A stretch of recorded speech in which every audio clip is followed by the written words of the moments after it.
예, 방금 소개받은 산업연구원의 박상수라고 합니다. 기존에 이제 우리나라의 로봇 전체를 대상으로 일본이라든가 독일, 중국과 어떤 전반적인 어떤 기술 수준이라든가 경쟁력을 진단한 연구라든가 보고서는 많이 있었습니다. 상기평에서도 2년마다 이제 산업 기술 수준 조사 보고서를 발표를 하고요. 그다음에 키스텝에서도 이제 기술 수준 평가라는 보고서를 경전을 발간하는데 이번에 저희 연구원이 이게 아마 산업부를 통해서 지금 진행하고 있는 3년 전 사업인데요. 이제 가치사슬 단계별 경쟁력 진단과 정책까지입니다.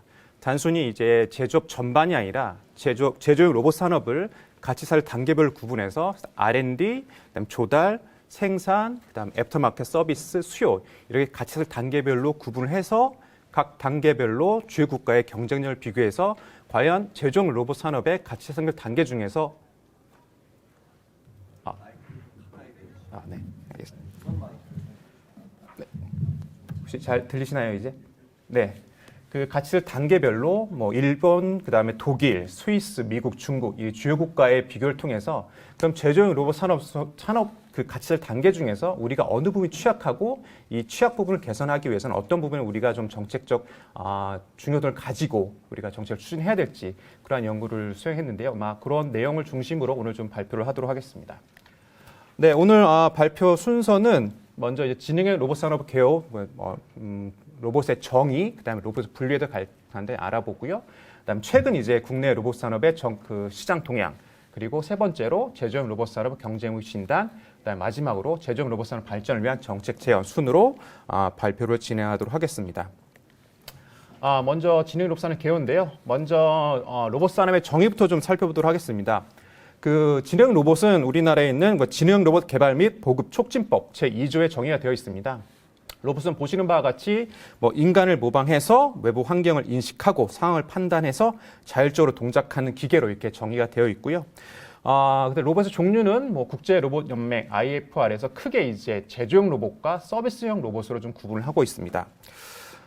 로봇의 이제 분류에 대해서 좀 더 좀 디테일하게 살펴보면 먼저 제조용 로봇은 이미 자동차라든가 전기 전자 분야에 넓게 좀 활용이 돼서 이미 시장이 성숙 단계에 있는 단계라고 할 수 있겠고요. 주로 제조 현장에서 이제 인간이 수행하기 힘들거나 유연 작업 등 그다음에 단순 반복 작업을 수행하는 로봇들을 포함하고 있고 특히 방금 말씀드린 것처럼 자동차나 전기 이런 전기 전자 분야에 어떤 소품종 대량 생산 시스템에 널리 보급되어서 시장이 이미 성숙 단계에 진입되고 있습니다. 밑에 그림 보시면 아마 다 잘 아시겠지만 수직 다관절 로봇이라든가 수평 다관절 로봇, 병렬형 로봇, 직교 로봇과 같이 어떤 페인팅 작업, 그다음에 용접 작업 등 어떤 작업자가 수행하기 힘든 고난이, 그다음에 고위험, 단순 반복 작업을 수행하는 로봇들을 포함하고 있습니다. 두 번째로 서비스용 로봇인데요. 서비스용 로봇은 또 크게 이제 전문 서비스와 그 다음에 이제 개인 서비스 로봇으로 구분이 되어 있는데요. 전문 서비스 로봇은 의료, 국방, 물류 로봇, 그 다음에 개인 서비스 로봇은 아마 안내, 청소, 재활 로봇 이렇게 구분이 되어 있습니다.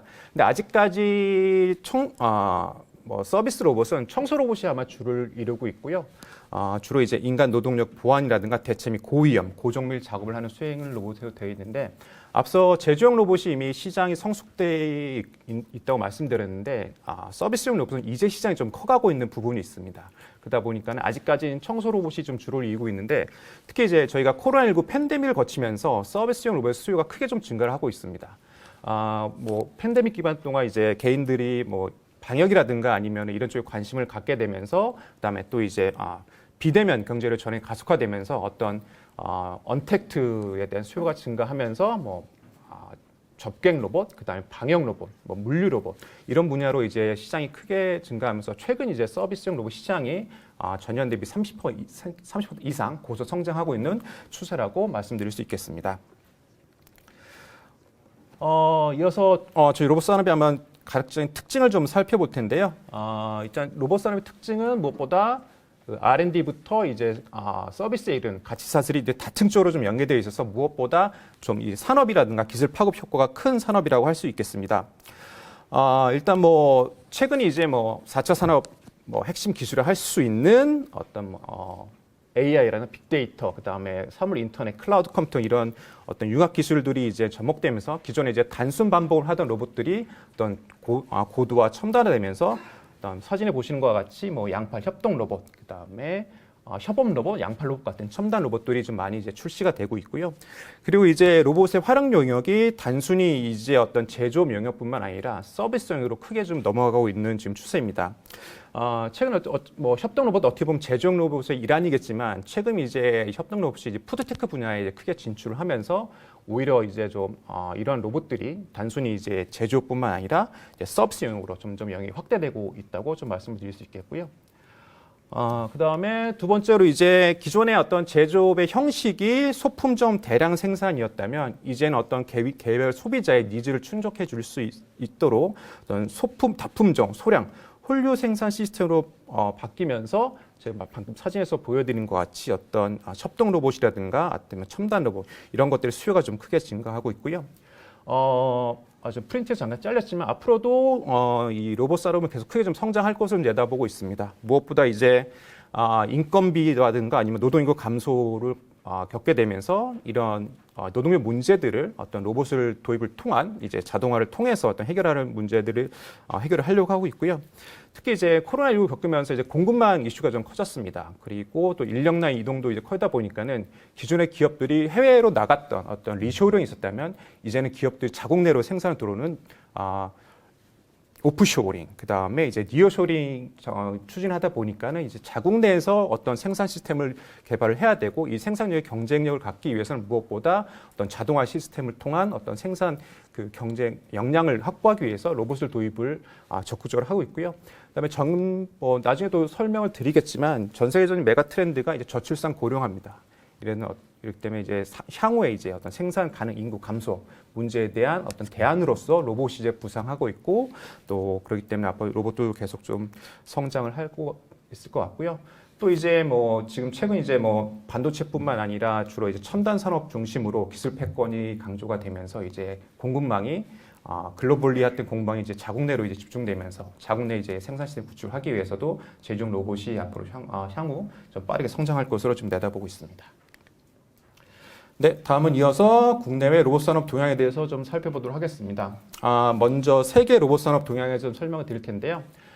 세계 로봇 산업 동향은 매년 이제 국제 로봇 연맹이 10월에 이제 전 세계 로봇에 대한 수요와 공급에 대해서 좀 발표를 하고 있습니다. 그 내용을 중심으로 정리를 해서 좀 말씀을 드릴 텐데요.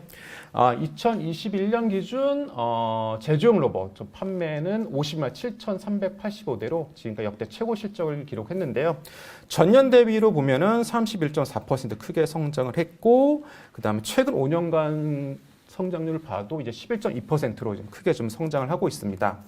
앞으로도 아마 2025년까지 제조용 로봇은 뭐 연평균 한 7에서 8%의 안정적인 성장세를 보이면서 2025년까지 가면 약 69만 대 정도의 어떤 로봇이 판매될 것으로 좀 예상을 하고 있습니다. 일단 뭐 제조용 로봇은 뭐 밑에 설명을 드리겠지만 지금 최대 수요 국가인 중국이 일단 뭐 가장 전 세계 로봇의 절반 이상을 이제 수요하고 있는 최대 로봇 국가인데요. 중국은 이제 중국 제조 2025를 통해서 어떤 제조업의 스마트화를 빠르게 촉진하면서 앞으로도 제조용 로봇 수요가 크게 증가를 할 것 같고요. 그다음에 좀 전에 말씀드린 글로벌 메가 트렌드인 저출산 고령화에 어떤 극복하기 위한 수단으로서 제조용 로봇을 도입을 통한 생산 자동화가 이제 가속화될 것 같고, 그다음에 이제 글로벌 공급망이 이제 재편되면서 이제 리쇼링, 니어쇼링 등의 어떤 정책들을 통해서 앞으로 제조용 로봇은 안정적인 성장세를 기록할 것으로 내다보고 있습니다. 주요 국가별로 좀 수요를 보면은 전체 제조용 로봇의 절반 이상인 26만 8천 대를 중국에서 지금 수요를 하고 있습니다. 그게 절반이 넘는 수준이고요. 그 다음에 일본, 미국, 한국 순이고요. 이렇게 보면 중국, 일본, 미국, 한국, 독일 이 4대 국가가 전체 제조용 로봇 수요의 한 80% 가까이를 차지하고 그 중에서 중국이 아마 제일 큰 제조용 로봇 시장을 할 수 있겠습니다. 한국은 지금 약 6% 정도로 보면 수요로 봤을 때는 세계 좀 4위지만 중국과를 비교했을 때는 아직까지 좀 큰 격차를 보이고 있는 상황입니다. 네, 다음은 좀 판매 현황을 좀 더 좀 세부적으로 봐서 아마 산업별, 그다음 지역별 쪽으로 좀 구분해서 좀 살펴볼 텐데요.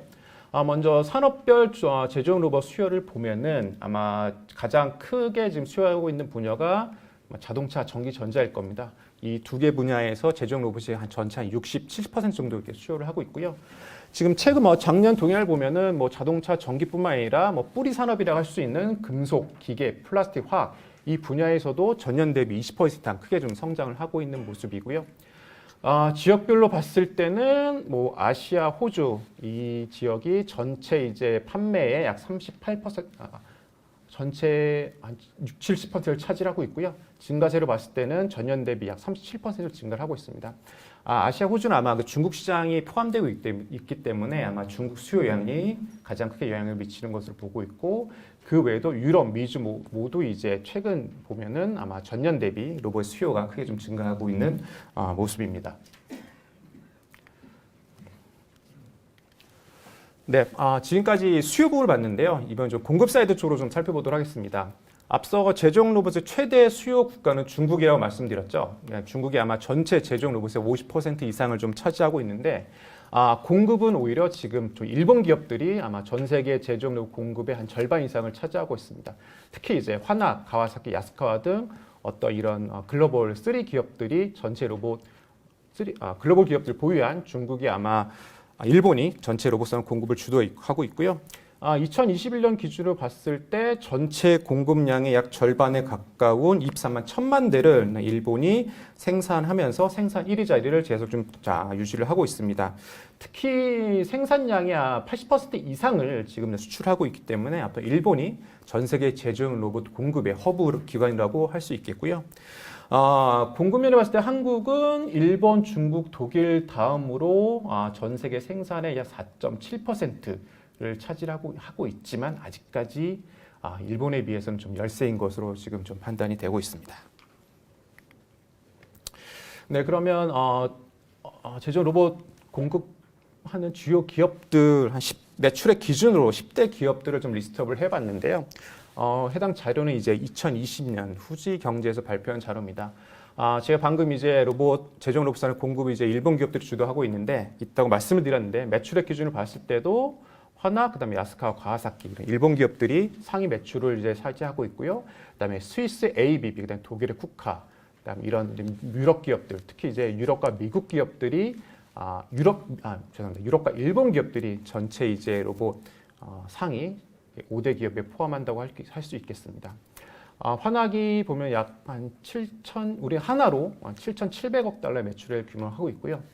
그다음에 ABB가 4,700억 달러 좀 되는 것 같고, 근데 국내 로봇 기업의 경우는 현대 로보틱스가 2021년 기준으로 약 1,700억 정도 매출을 달성하고 있고, 그다음에 이제 그다음에 로보스타가 이제 한 1,400억 정도 규모를 보이고 있어서 아직 이 10대 기업 안에는 좀 들어가기는 하기에는 아직 기업 규모가 좀 열세인 부분이라고 말씀드릴 수 있겠습니다. 네, 다음은 이제 로봇 밀도에 대해서 말씀드리겠습니다. 로봇 밀도는 제조 현장 근로자 10,000명당 보급된 로봇 대수인데요. 로봇 밀도는 우리나라가 독보적으로 1위를 차지하고 있습니다. 보시면은 2021년 로봇 밀도가 1,000대로 전 세계 국가 중에서 최초로 이제 1,000대 규모를 달성했고요. 그래서 2018년 이후 지금 현재까지 계속 로봇 밀도 1위를 지금 달리고 있습니다. 그러니까 로봇 밀도 1,000대라고 1,000대라는 것이 보면은 10,000명당 이제 보급대수이기 때문에 어떻게 보면은 제조 현장 10명당 로봇이 한 대씩 보급되고 있어서 아마 전 세계 최대 로봇 활용 국가라고 할 수 있겠고요. 전 세계 평균이 이제 141대인데 우리가 1,000대로 8배 이상 정도 되기 때문에 아마 로봇 활용 면에서는 압도적이라고 말씀드릴 수 있겠습니다. 이게 아무래도 저희 산업 우리나라 사업 성장이 제조 기반으로 이렇게 성장을 하고 있고, 앞서 말씀대로 자동차, 전기, 전자 분야에서의 로봇이 이제 빠르게 보급되다 보니까 로봇 밀도 면에서는 우리가 다른 글로벌 선도 국가 대비 제치고 1위를 차지하고 있습니다. 주요 국가별로 보면 싱가포르가 670대로 2위를 차지하고 있고, 그다음 일본, 독일, 중국 순인데 지금 눈여겨봐야 될 게 아마 중국인 것 같습니다. 중국이 지금 올해 보면 로봇 밀도가 5위를 차지하고 있는데 작년까지만 해도 로봇 밀도가 240대 정도였고 순위로 9위였거든요.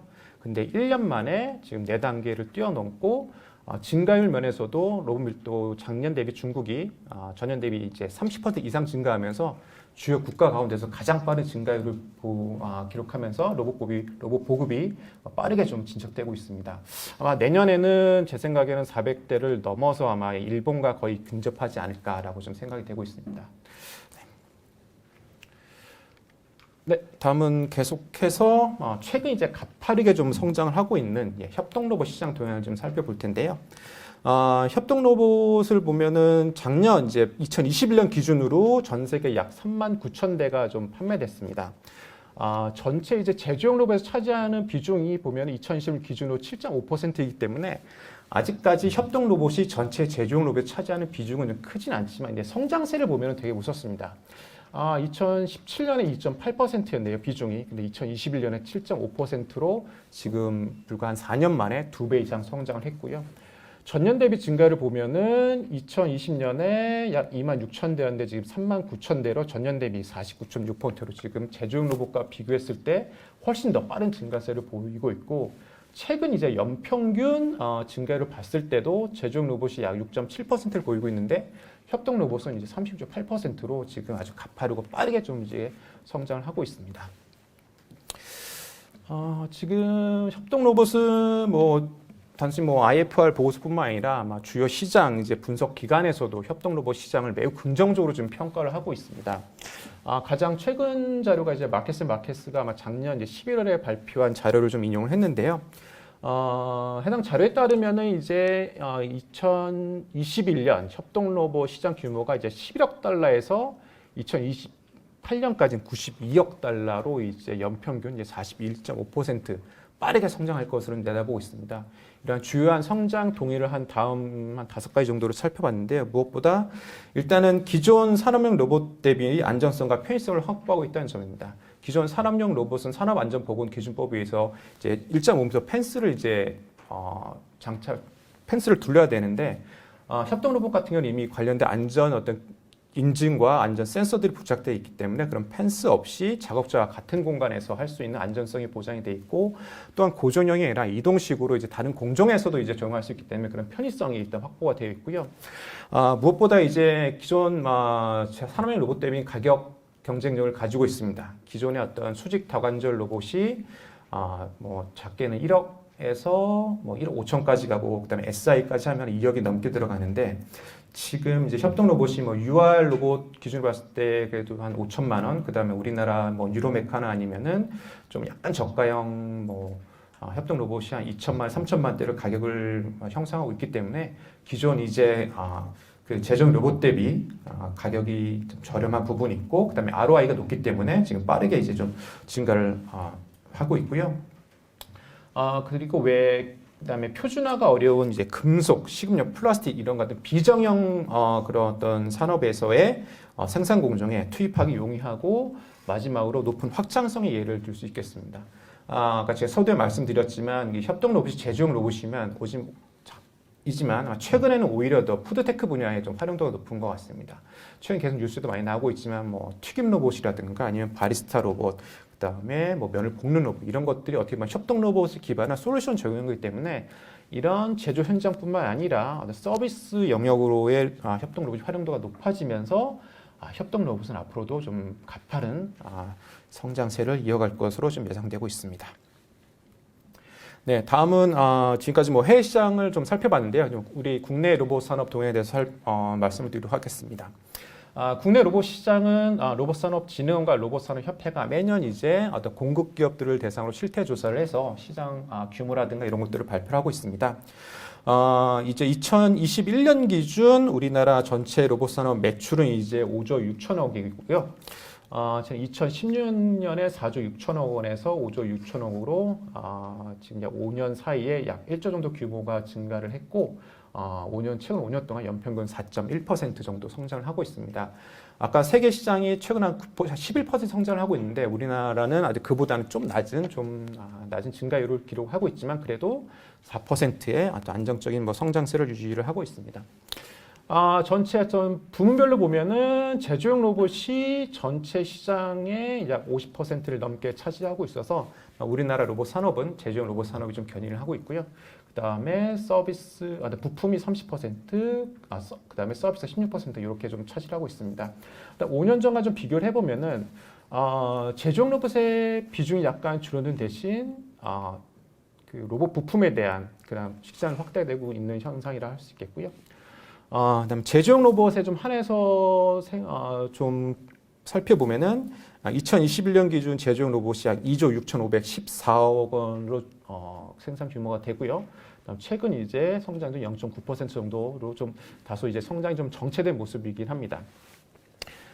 제조용 로봇 같은 경우는 2017년에 이제 약 3조 규모로 최대 정점을 찍었었는데요. 그 후로 이제 2018년, 2019년 이제 지나면서 이제 미중 무역 갈등이 좀 이제 고조화되고, 그다음에 전반적인 이제 제조업 경기가 좀 이제 좀 안 좋아지면서 설비 투자가 좀 감소된 부분이 있습니다. 그러다 보니까 2017년 이후로 2019년까지 감소하고, 그다음에 2020년 코로나 기간을 겪으면서 좀 감소를 했는데, 다행히 이제 2021년 우리나라가 이제 코로나에서 빨리 좀 극복을 하면서 전년 대비 2.2% 증가해서 최근 5년간 보면 0.9%의 어떤 성장세를 좀 유지하고 있는 것으로 지금 기록되고 있습니다.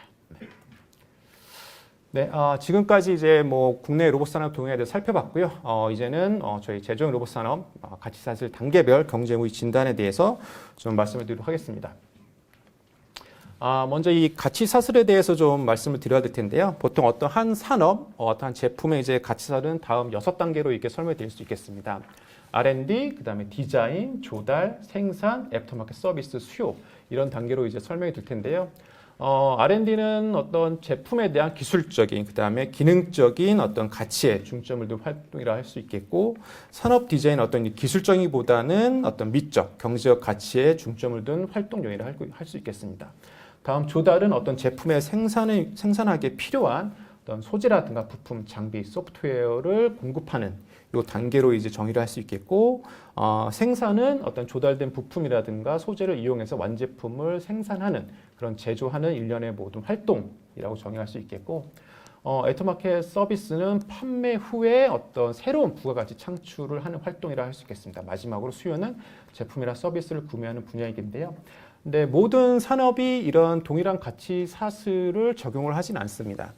예를 들어서 아마 자동차 같은 경우는 뭐 제품 판매 외에 아마 산업 디자인이 좀 중요한 어떤 그 산업의 가치로 여겨질 텐데, 그다음에 제조용 로봇 같은 경우는 어떤 뭐 디자인 쪽에서는 그게 중요하진 않기 때문에 이 모든 단계를 따르진 않고요. 저희는 이제 제조용 로봇의 가치 사슬을 다음과 같이 좀 정의를 했습니다. 그래서 R&D, 조달, 생산, 애프터마켓 서비스, 수요 이렇게 5단계로 정의를 하고, 각 단계별로 이제 주요 국가의 어떤 경쟁 우위를 진단해서 이에 대한 이제 정책적 이제 시사점을 좀 제시했는데요. 제조용 로봇 산업의 가치 사슬은 무엇보다 이 조달 단계의 경쟁력이 매우 중요하다고 할 수 있습니다. 뭐 제조용 로봇 산업이 아무래도 좀 조립 산업이다 보고, 그다음에 제조용 로봇 산업의 가장 이제 핵심 부품이라 할 수 있는 뭐 제어, 구동, 그다음에 센싱, 그리고 소프트웨어, 이 조달 단계에서의 부품 경쟁력과 기술 경쟁력, 그다음에 가격 경쟁력이 결국에는 완제품의 이제 경쟁력으로 이제 이어지기 때문에 무엇보다 이제 조달 단계에서의 경쟁력이 가장 중요한 산업이라고 할 수 있겠고요. 특히 뭐 방금 말씀드린 것처럼 이제 제조용 로봇 산업에서 원가 비중이 높은 이제 구동, 제어, 센싱 이 3대 핵심 부품의 어떤 기술 경쟁력과 원활한 부품 수급, 공급망 안정성이라 할 수 있겠는데요. 이 공급망 안정성이 결국에는 완제품의 경쟁력을 좌우하는 산업이라 할 수 있겠고, 하지만 아직까지 우리나라는 뭐 하모닉 드라이버 같은 어떤 고정력 감속기라든가 핵심 부품 같은 경우는 일본, 독일에서 이제 수입하는 경우가 좀 높기 때문에 뒤에 뭐 자세히 설명을 드리겠지만, 아마 조달 단계의 어떤 경쟁력은 일본, 독일 어떤 선도 기업 대비 좀 약간 좀 취약한 부분이 있을 수 있겠습니다. 그리고 생산 단계는 뭐 이 제조용으로 필요한 어떤 부품과 소프트웨어를 이제 결합해서 제품을 완성하는 단계라고 할 수 있겠고요. 제조용 로봇의 애프터마켓 서비스는 시스템 통합이라고 할 수 있겠습니다. 뭐 로봇 산업이 일단 최근에는 이제 완제품 기업이 이제 시스템 통합 솔루션까지 같이 이제 뭐 제공을 하고 있지만 아직까지는 그 구매자가 이제 뭐 구입한 제조용 로봇을 원하는 생산 이제 현장에 자동화를 적용하는 이런 작업들을 이제 시스템 통합 기업에서 하고 있기 때문에 애프터마켓 서비스는 제조용 로봇은 시스템 통합으로 정의를 하고 있고요. 그다음에 수요 분야는 아마 제조용 로봇이 모든 이제 제조 현장에서 활용하고 있기 때문에 전기전자부터 이제 플라스틱 화학까지 모든 제조 분야를 수요 단계라고 할 수 있겠습니다. 네, 구체적으로 들어가기에 앞서 일단 그 제조용 로봇의 가치에서 단계별로 이제 주요 국가의 어떤 기업 성과를 좀 비교를 먼저 해보겠습니다. 뭐 결론부터 말씀드리면 우리나라 기업들은 글로벌 이제 선도과 대비 어떤 기업 규모라든가 매출이 좀 낮다고 좀 볼 수 있겠는데요. 최근 3년간 이제 주요국 일본, 독일 기업들의 어떤 기업 재무 성과를 저희가 추출해서 비교를 해봤는데, 일본 기업들이 이제 평균 매출액이 이제 78억, 독일이 121억인 금액 반면 우리 한국은 이제 7천만 불 정도 규모로 아마 일본, 독일 기업보다는 기업 규모가 많이 좀 영세한 것으로 좀 보이고 있고요.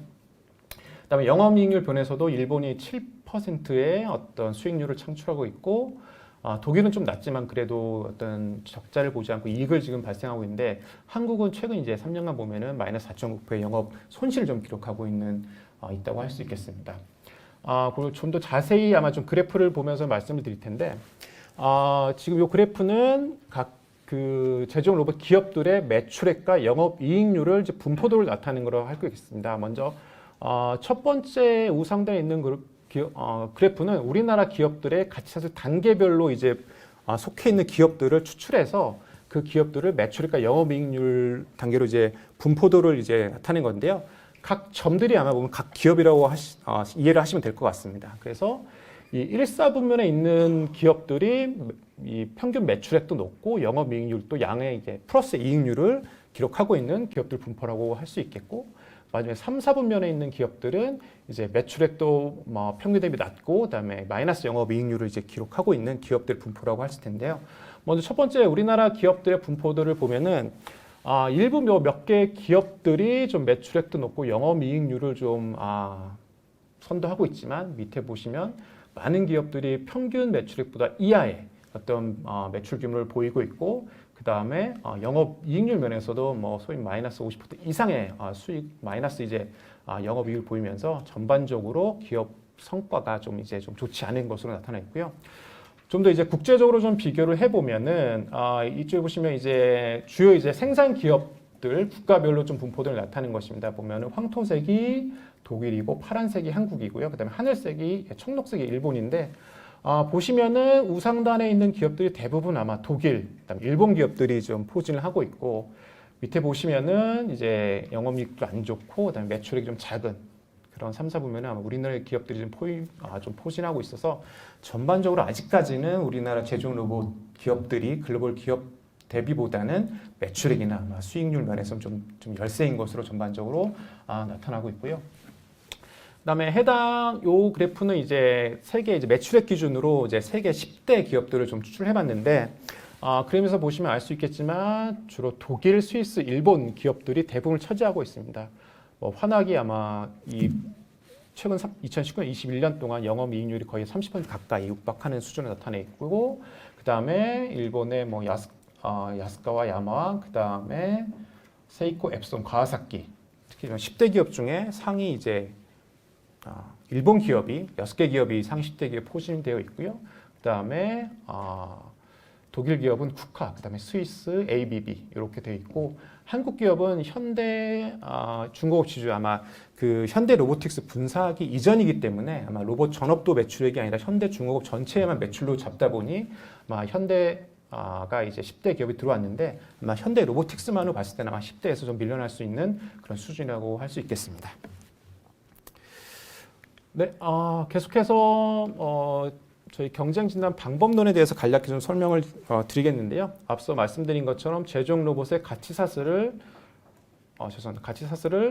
R&D부터 수요까지 이렇게 좀 구분하고 각 가치사슬에서 이제 경쟁력을 좌우하는 경쟁 우위 요소를 예를 들어서 R&D에서는 기술, 제품, 혁신 역량, 그다음에 인적 자본, 법, 제도, 인프라 이렇게 다시 세 개로 경쟁 우위 요소를 구분하고 각 경쟁 우위 요소를 평가할 수 있는 평가 지표를 다시 이제 저희가 추출했습니다. 예를 들어서 기술, 제품, 혁신 역량을 평가할 수 있는 평가 지표로 R&D 매출액 비율, 그다음에 기업이나 국가가 제조용 로봇에 대해서 보유하고 있는 특허, 그다음 기술 격차 이런 평가 지표들을 통해서 주요 국가별로 본 연구에서는 이제 한국, 일본, 스위스, 미국, 중국 이 5개 국가와의 비교를 통해서 전반적인 가치를 단계별로 과연 우리나라의 어떤 그 경쟁력은 몇 위에 위치했는지 100점 만점으로 환산을 했다라고 말씀을 드릴 수 있겠습니다. 그래서 경쟁의 진단 결과를 말씀드리면 먼저 R&D 부분입니다. R&D 부분은 우리나라가 지금 72.8점으로 지금 이제 주 일본, 독일, 스위스, 미국에 이어서 5위를 좀 차지하고 있고요. 전반 상대적인 수준을 봤을 때는 선도국 일본 대비 약 90% 정도의 아마 경쟁력 수준인 것으로 평가가 되고 있습니다. 뭐 뒤에서도 다시 설명을 드리겠지만 뭐 전체적인 가치 사슬에서 일본과 독일이 1, 2위를 차지하고 있고요. 그다음에 한국은 뭐 R&D에서 R&D, 그다음에 생산, 그다음에 시스템 통합 부분에서 5위를 차지하고 있지만 특히 이제 조달과 그다음 수요 부분에서는 아마 그 비교과 대비 좀 최하위를 기록하고 있어서 특히 가치사슬 단계 중에서 이 조달과 수요 이 두 단계가 좀 더 취약한 것으로 좀 평가가 되고 있습니다.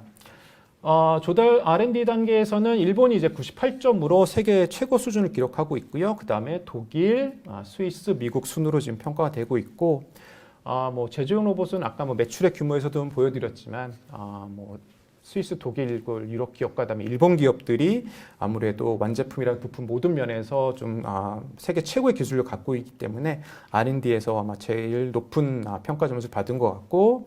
한국 같은 경우는 뭐 현대로보틱스라든가 로보스타, 뭐 고영 테크놀로지 이런 뭐 중견 기업들이 좀 대기업들이 있긴 하지만은 매출액 규모 전체적 기업으로 봤을 때 매출액 규모 이제 50억 미만의 중소기업이 대다수다 보니까는 전반적으로 R&D 역량이 좀 부족한 것으로 지금 평가가 되고 있습니다.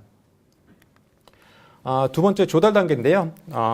조달 단계 점수는 한국의 60.2점으로 아마 가치사슬 단계 중에서 가장 좀 제일 열악한 것으로 좀 평가가 되고 있습니다. 특히 이제 일본, 독일, 스위스 이런 선도 국가들이 어떤 로봇 완제품뿐만 아니라 핵심 부품 세계 최고 기술력을 가지고 있기 때문에 아마 조달 단계에서도 일본과 독일, 그다음에 ABB가 있는 스위스가 1, 2, 3위를 좀 차지하고 있고 또 자체 내수장도 크기 때문에 공급망의 안정성도 확보되고 있어서 전반적으로 높은 점수를 좀 확보한 것으로 좀 평가가 되고 있습니다. 한국 같은 경우는 최근 이제 뭐 3대 핵심 부품 중에서 모터는 아마 국산율이 계속 좀 좋아지고 있습니다. 하지만 아직까지 뭐 고정밀 감속기 같은 경우는 뭐 일본의 하모닉 드라이브 시스템스가 전체 하모닉 드라이브는 하모닉 감속기는 70% 차지하고 있고 RV 감속기도 납테스코가 좀 시장 점유율이 높고 최근에 중국에 있는 리더 드라이브가 감속 시장에서 높은 이제 점유율을 차지하고 있다 보니까는 전반적으로 우리 국내 이제 로봇 부품 기업들은 아마 선도국 아마 중국에 비해서 약간 좀 열악한 것으로 평가가 되고 있고요. 뿐만 아니라 뭐 내수장이 작기 때문에 전반적으로 부품을 조달하는 일단 공급망의 안정성이라든가 그다음에 우수성도 선도국 대비 좀 여리인 것으로 좀 평가가 되고 있습니다. 다음은 생산 부분인데요. 생산 부분은 우리나라가 지금 72.9점으로 지금 5위에 위치하고 있고 전반적으로 아마 선도국 일본의 약 90% 수준으로 좀 이렇게 평가가 되고 있습니다. 일본 뭐 독일 기업들은 뭐 기업 뭐 업력 면에서도 우리보다 훨씬 더 높고 그다음에 전반적인 제품에 대한 어떤 생산 기술 노하우를 갖추고 있고 또한 세계 최고의 이제 기술력과 그다음에 브랜드 인지도를 가지고 있기 때문에 우리보다는 월등히 높은 어떤 평가를 지금 받고 있는 것 같고요. 그다음에 제품뿐만 아니라 부품에서도 글로벌 공급망과 그다음에 어떤 그 기술력을 보유하고 있기 때문에 완제품에 대한 원가 경쟁력도 확보하고 있어서 가격 경쟁력 면에서도 우리가 좀 여리인 것으로 좀 평가가 되고 있고, 그다음에 기업 규모 면에서도 저희가 아마 중소기업 규모 위주다 보니까는 전반적으로 선도국에 비해서도 생산 기술력이 미흡하고 그다음에 아까 부품에 대한 해외 의존도가 높다 보니까는 이 제품 경쟁력이 상대적으로 낮게 좀 평가되고 있습니다. 다음으로 이제 시스템 통합 부분인데요. 시스템 통합은 우리가 80.5점으로 아마 5위를 또 기록을 하고 있습니다. 시스템 통합도 아마 일본이 90.9점으로 아마 세계 최고 수준을 평가되고 있고, 특히 이제 아마 선도 기업들은 완제품뿐만 아니라 자체 이제 부품에 최적화된 솔루션을 함께 공급하면서 이제 시스템 통합 면에서도 월등한 이제 역량을 좀 확보를 하고 있고요. 우리나라 같은 경우는 이제 뭐 로봇 제품을 생산하는 부품 기업, 생산과 부품 기업뿐만 아니라, 그다음에 SI 기업들도 보면은 중소기업 위주다 보니까는 전반적인 어떤 기술이라든가 생산 경쟁력을 좀 미흡하고 있고, 그러다 보니까는 뭐 응용 및 시스템 통합 분야의 핵심 기술이 좀 취약하고, 그러다 보니 솔루션 공급 역량 면에서도 선도국보다 좀 뒤지고 있어서 전반적인 순위가 좀 낮게 지금 책정이 됐습니다. 그리고 다음으로 수요 면에서는 우리나라가 중국보다 좀 뒤지고 있는 것으로 평가가 되고 있습니다. 수요 부분의 점수가 이제 13.4점으로 아마 최하위를 평가하고 있는데요. 수요도 아마 일본과 독일이 1, 2를 차지하고 있습니다. 뭐 이들 기업들이 제품에 대한 완성도와 그다음 기술력뿐만 아니라 자체 내수 시장이 크기 때문에 어떤 수요 부분이 높게 평가를 받았고, 특히 이제 중국이 아마 3위인데, 앞서 제가 글로벌 로봇 시장 통해서 말씀드렸지만 전체 제조용 로봇 시장의 절반을 이제 중국이 좀 차지를 하고 있기 때문에 이런 면에서 어떤 내수시장 규모 면에서 높은 이제 평가를 받아서 중국이 이제 좀 3위로 올라왔고요. 한국은 아까 로봇 밀도가 1000대라고 제가 말씀드렸는데, 로봇 활용도는 제 높지만은 아무래도 이제 중국이라든가 일본에 비해서는 내수시장 규모도 작고, 그다음에 우리나라 로봇 제품에 대한 인지도가 아직까지는 좀 상대적으로 열세이기 때문에 전반적으로 수요 단계에서도 평가가 이렇게 높지는 않은 것으로 지금 최종적으로 평가됐습니다. 이를 각 이제 단계별로 이제 평가한 최종 이제 우리나라 제종 로봇 산업의 어떤 경쟁력 진단인데요. 종합 경쟁력을 보면은 우리나라가 73.8점으로 일본, 독일, 스위스, 미국에 의해서 5위를 기록하고 있고, 저희가 이 사업을 아마 작년에 했었는데 다행히 작년과 순위는 크게 좀 변동된 게 없는 것 같습니다. 그래서 5위를 좀 유지를 하고 있는데요. 전반적으로 종합을 해보면은 뭐 일본, 독일이 아마 최고 부품과 완제품 기술력으로 모든 단계 최고 경쟁을 보유하고 있고, 일본, 독일은 이제 작년에 의해서 올해도 아마 1, 2위를 계속 유지를 하고 있는 상황입니다. 우리나라 이제 뭐 가치사를 단계별로 봤을 때 모든 단계에서 아직까지는 선도국 대비 좀 취약한 면이 있고, 특히 이제 조달하고 이제 수요 부분에서의 경쟁력이 좀 취약하기 때문에 해당 부분에 대한 어떤 뭐 정책적 지원이라든가 아니면 육성을 하기 위해서 좀 더 역량을 좀 집중해야 될 것으로 판단이 되고요. 특히 이제 우리가 주목해야 될 게 아마 중국일 것 같습니다. 중국이 아마 뭐 최근까지만 하더라도 뭐 로봇 종합 경쟁력 면에서는 우리보다 열세인 거라고 좀 평가가 되고 있는데, 앞서 이게 살펴봤을 때는 뭐 부품과 이제 수요 면에서는 우리보다 이미 앞서고 있고, 그리고 이제 더 무서운 게 우리도 이제 뭐 지능 로봇 기본 계획을 통해서 R&D부터 어떤 실증 수요까지 전폭적인 지원을 하고 있지만, 중국이 중국 제조 2025를 통해서 로봇 산업을 정말 적극적으로 지원을 하고 있습니다. 그래서 이런 어떤 정책적 지원을 통해서 이제는 거의 우리 수준에 도달했고, 뭐 일정 부분에서는 우리를 좀 능가한 것으로 최종적으로 좀 평가가 되고 있습니다. 지금까지 뭐 경쟁력 진단을 통해서 그러면 우리나라 제조용 로봇 산업의 어떤 경쟁력 우위를 유지하기 위한 경쟁력 강화를 위한 어떤 정책적 시사점을 제시하는 것으로 뭐 제 발표를 마치도록 하겠습니다. 지금까지의 발표 내용을 종합을 해보면, 우리나라의 로봇 산업은 전반적인 뭐 핵심 역량 강화와 밸류체인 상의 취약 부분, 특히 이제 조달 부분과 그 다음에 이제 수요 이쪽 부분을 보완하는 전략이 필요할 텐데요. 우리나라 로봇 산업의 강점은 무엇보다 일단은 정부의 체계적이고 적극적 육성 정책 추진이라고 할 수 있겠습니다. 저희가 우리나라가 2008년에 이제 지능 로봇 기본 계획을 수립하고 2009년부터 매 5년 단위로 이제 지능 로봇 기본 계획을 발표를 하고 있습니다. 지금 3차 계획이 이제 올해 마무리되고 내년에 이제 4차 계획이 발표될 텐데요. 지능 로봇 기본 계획에 보면 뭐 R&D부터 그 다음에 제품 실증, 그 다음에 보급, 그 다음에 수요까지 전반적으로 가치사를 전반에 걸쳐서 정책이 잘 이제 좀 수립이 되어 있는 부분이라 할 수 있겠고요. 또한 이제 제조업 분야 수요 기반 확보가 우리의 강점이라 할 수 있겠습니다. 앞서 이제 로봇 밀도가 저희가 1이라고 말씀드렸는데 그만큼 제조업 중심의 어떤 산업 성장 구조에 의해서 제조업의 활용 분야가 되게 높다고 할 수 있겠고, 그다음에 세계 최고 수준 IT 인프라 기술력도 보유를 하고 있습니다. 하지만 이런 강점에도 불구하고 아무래도 좀 약점이 좀 우세하다고 할 수 있겠는데요. 3대 핵식품의 수입 의존도가 매우 높습니다. 아까 뭐 모토 같은 경우는 계속 지금 뭐 국내 자금률이 높아진다고 하고 있지만 아직까지 감속기 시장은 해외 의존도가 좀 높은 상황이고요. 그다음에 국제 시장, 글로벌 시장에서 우리나라의 제품 인지도와 신뢰성이 낮고, 그다음에 내수가 좀 협소하다 보니까는 아직까지 뭐 실증이라든가 이런 규모가 좀 작은 부분이고, 그다음에 전반적으로 이제 기업 규모로 봤을 때도 우리가 좀 이제 글로벌 기업 대비 업력도 작고, 그다음에 로봇 기업에는 전업도가 작기 때문에 어떤 이런 중소기업의 취약한 산업 구조가 저희 로봇 산업을 어떤 성장을 저해한 약점이라 할 수 있겠습니다. 이러한 뭐 강점과 약점을 토대로 우리가 제조 로봇 산업이 어떤 가야 할 발전 전략을 크게 아마 4가지 정도로 좀 요약을 해볼 수 있겠는데요. 첫 번째는 R&D 단계별로 집중 투자 관리가 필요할 것 같습니다. 연구개발서부터 제품을 이제 실증하고 그 다음에 보급하는 이런 전주기적으로 어떤 R&D 투자 관리가 필요할 것 같고요. 무엇보다 대규모 실증 보급 사업이 확대가 돼야 될 것 같습니다. 뭐 감속기 같은 경우는 우리나라에서 국산화를 성공했지만 뭐 생산하고도 아직까지 쓸 수 있는 수요처들이 이제 크진 않습니다.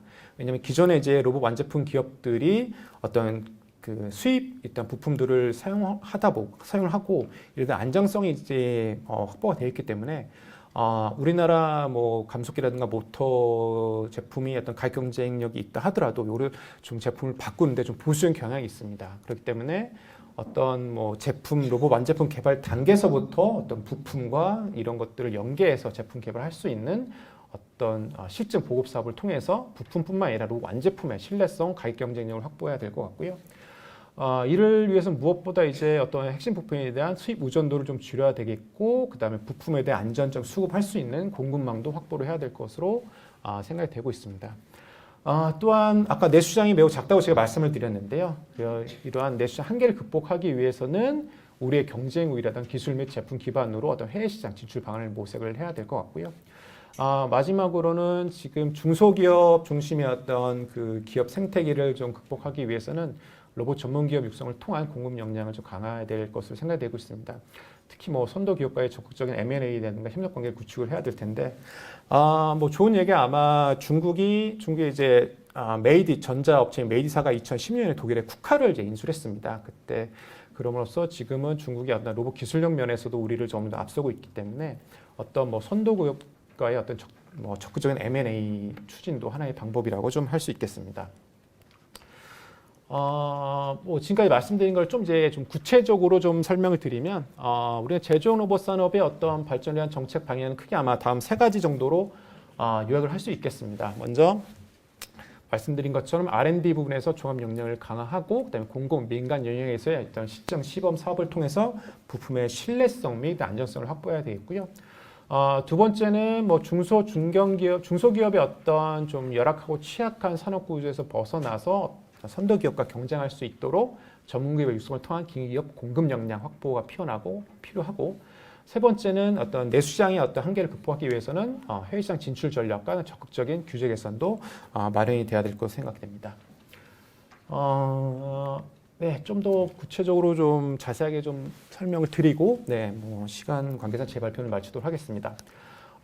먼저 일단 R&D 관련해서는 수요 중심의 R&D, 그 다음에 시장짐을 고려한 상용화 개발, 그 다음에 수요차 공기업의 검증과 실증, 그리고 보급 확산, 이 4가지 단계를 고려한 적극적인 어떤 단계별로 집중 지원이 필요할 것 같고요.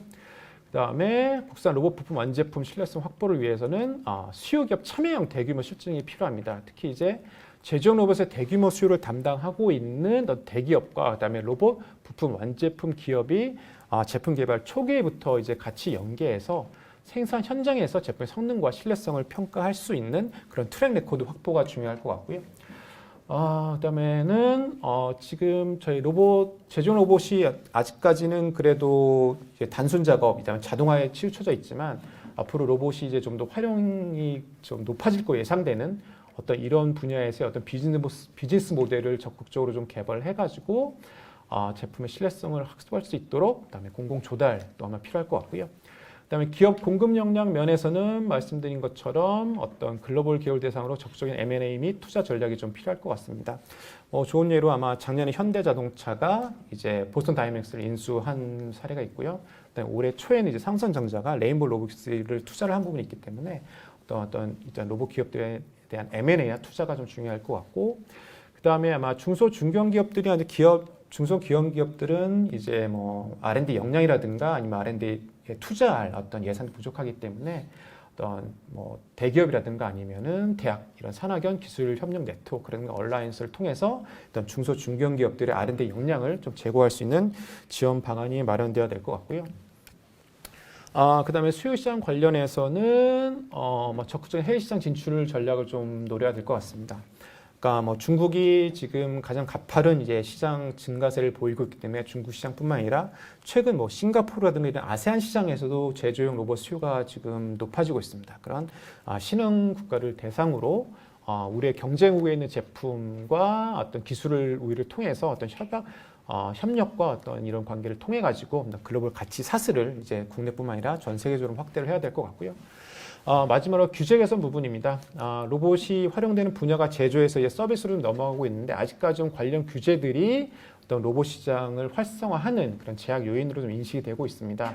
따라서 관련해 가지고 어떤 로봇 활용 영역에서 규제 개선을 요구하는 기업들의 의견을 청취하고 그다음에 이런 어떤 규제들이 본부 좀 차원에서 이때 좀 적극적으로 발굴하고 해소될 수 있는 이런 지원 방안들이 좀 마련돼야 되지 않을까라고 생각됩니다. 이상 발표를 마치겠습니다. 네, 감사합니다.